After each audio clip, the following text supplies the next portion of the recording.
Welcome to The Road. This is a weekly podcast of All Saints Lutheran Church. I'm your host, John Pedersen, and I serve as pastor. Each week, we reflect on faith, life, and navigating the road ahead. The language of journey is common when we think about life. It has its joys and challenges along the way, and we all need a little encouragement and guidance at times to keep us going. There's a word in the Bible, asphalia, which means truth, but it's the same root word we use in English for asphalt, if you can believe that. It's a solid surface that makes travel easier and more assured. And so every week we're going to be exploring elements of faith and life that keep us on the road. Faith isn't about living a perfect life. It's about finding our way, getting through rough spots, but seeking out those great vistas too. You can find my weekly message here, but you'll also find special conversations with guests who have insights on things like wellness, parenting, and living with unique purpose. If you appreciate this podcast, remember to subscribe where possible and share it with a friend. Here's this week's message. Well, both my college-age kids are getting ready to travel back to school this afternoon. We were watching the forecast in recent days. When you have a trip or vacation coming up, something happens to your concentration.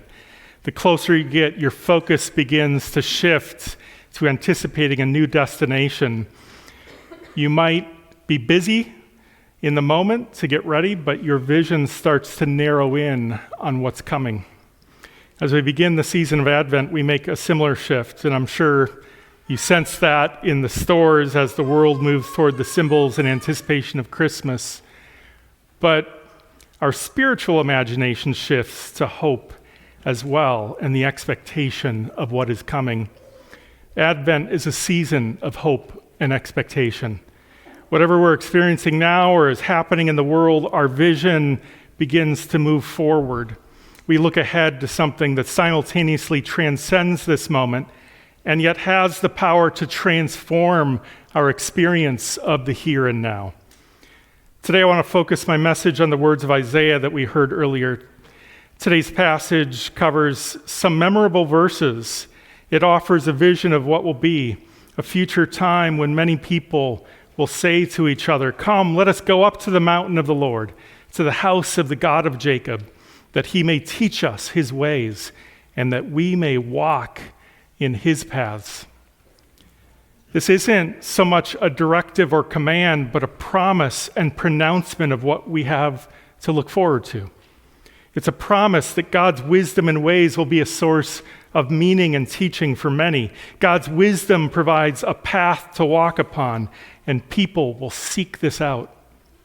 Isaiah spoke during a time of instability between nations and division within the people of Israel and Judah. The northern and southern kingdoms that we think of today as Israel. Nations were at war with each other, and the people Isaiah was speaking to no doubt felt anxious and uncertain about what was to come. Instead of abandoning God's teachings of justice and peace and relying on physical force for their security, Isaiah is pointing the people back to their faith and the ways of God.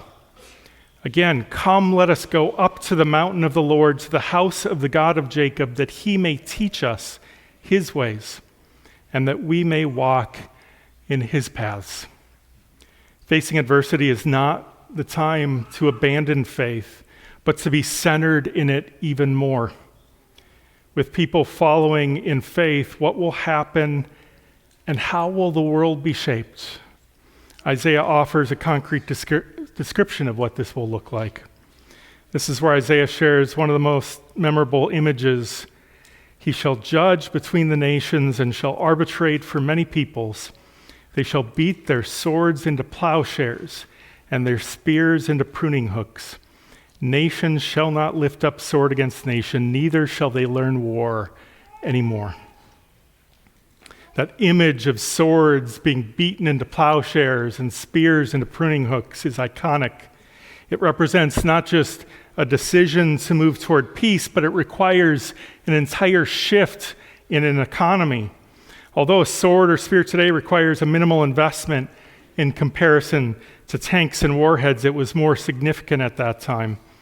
Repurposing swords into farming and agricultural implements meant moving from investments in war to investments in food production. It meant moving from human destruction to human flourishing. transforming weapons into tools means not just the end of fear, but the beginning of an economic security. It's a vision of hope that shows God's reign will be known by peace, not conflict. And it's a vision that requires real material transformations in everyday life. The suggestion isn't that the people of that time would bring this about purely on their own. And even today, despite all the talk and works toward peace we occasionally hear about, we know that this vision of peace isn't something that can be brought about solely by us through our efforts. It would be such a disruption and change from the entire human history that it requires a dramatic, miraculous spiritual transformation. And yet, even though we can't accomplish this on our own, our role, like the people Isaiah spoke to originally, is to respond and participate.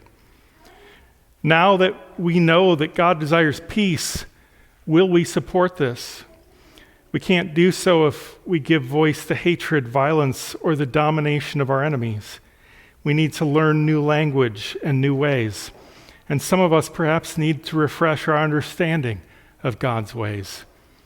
The other way that Isaiah identifies God is as a teacher, judge, and arbitrator. For Isaiah, this idea of God as a judge shouldn't be confused with the idea of a judge who hands down punishment after determining guilt, but instead, as it's often understood in the Old Testament, a judge is someone who settles disputes and resolves differences so that peace can be established and maintained.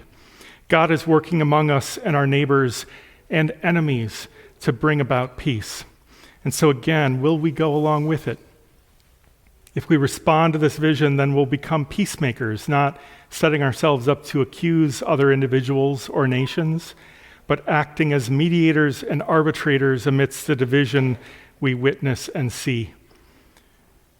This passage doesn't assume an end to every difference or competing claim or even every form of conflict, but that these divisions can be resolved peacefully. We will rely on a higher truth and wisdom to do so. It's easy for us to hear a passage like this and just dismiss it when it talks about glowing terms of beating swords into plowshares. It's something maybe we view as beautiful and aspirational, but completely unrealistic. Unless a transformational vision seems obtainable to us, we choose instead to just abandon it altogether. And so in response to it, we tend to adopt a purely pragmatic and even merciless path instead. And yet Isaiah's vision from God stands. This is the future that God will bring about. There's no time associated with this vision. It's simply a foreshadowing of what God will do. And so the question is whether we will choose to embrace it. Will we reject it or welcome it? Will we make way for peace or reject it when it comes? If we lift this vision up as our desired future, then it becomes a way of sharing the instruction and wisdom that Isaiah talks about people going up to the mountain to hear. It helps people understand what God's true intentions are. Far too many today sadly assume that God blesses vengeance or supports violence against enemies. But Isaiah, an Old Testament prophet of all, mind you, sees a very different kind of spirit at the heart of who God is. God is defined by peace, hope, humility, and grace. This is why several chapters later, Isaiah proclaims the words that are often remembered as we draw closer to Christmas, and which echo through the spirit of the season when talking about a coming Messiah. For a child has been born for us, a son given to us. Authority rests upon his shoulders, and he is named Wonderful Counselor, Mighty God, Everlasting Father, Prince of Peace. Those words are not just a foreshadowing of Jesus, but they tell us that God's might is not proven by physical force, but in the power of his wisdom for the good of all. They describe a God who desires peace among nations and people. We stand at a time not unlike Isaiah's when division, enmities, and conflict cloud the future and cause anxiety and uncertainty. Faced with any threat, perceived or real, it's human to give in to our survival instinct, to become aggressive and resort to force or to allow others to do so on our behalf, rather than drawing on the best of what our faith teaches. I heard a faith leader share a quote recently that rings true for me. There is no way to peace. The way is peace. We don't find our way through the darkness and uncertainty of our times by suspending our practices of love for neighbor and enemy, let alone our love for God.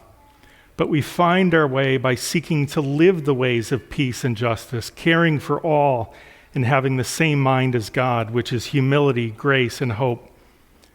We cannot trust our adversaries unless they lay down their plans for domination, whether it's military, economic, or political.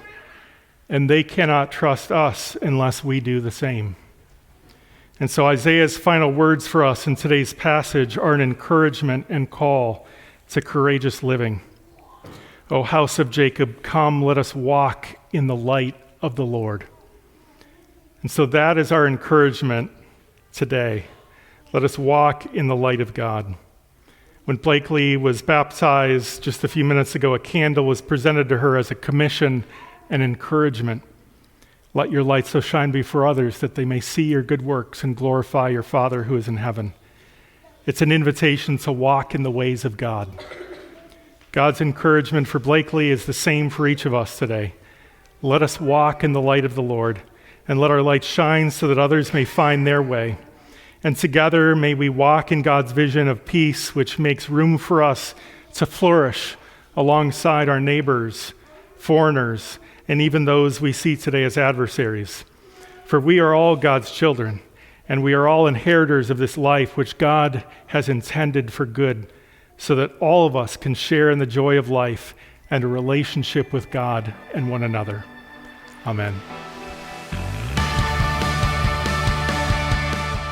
That's this week's message. You don't have to navigate the road ahead alone. You can join with others at All Saints. Visit allsaintsmtka.org for more information. Have a great week.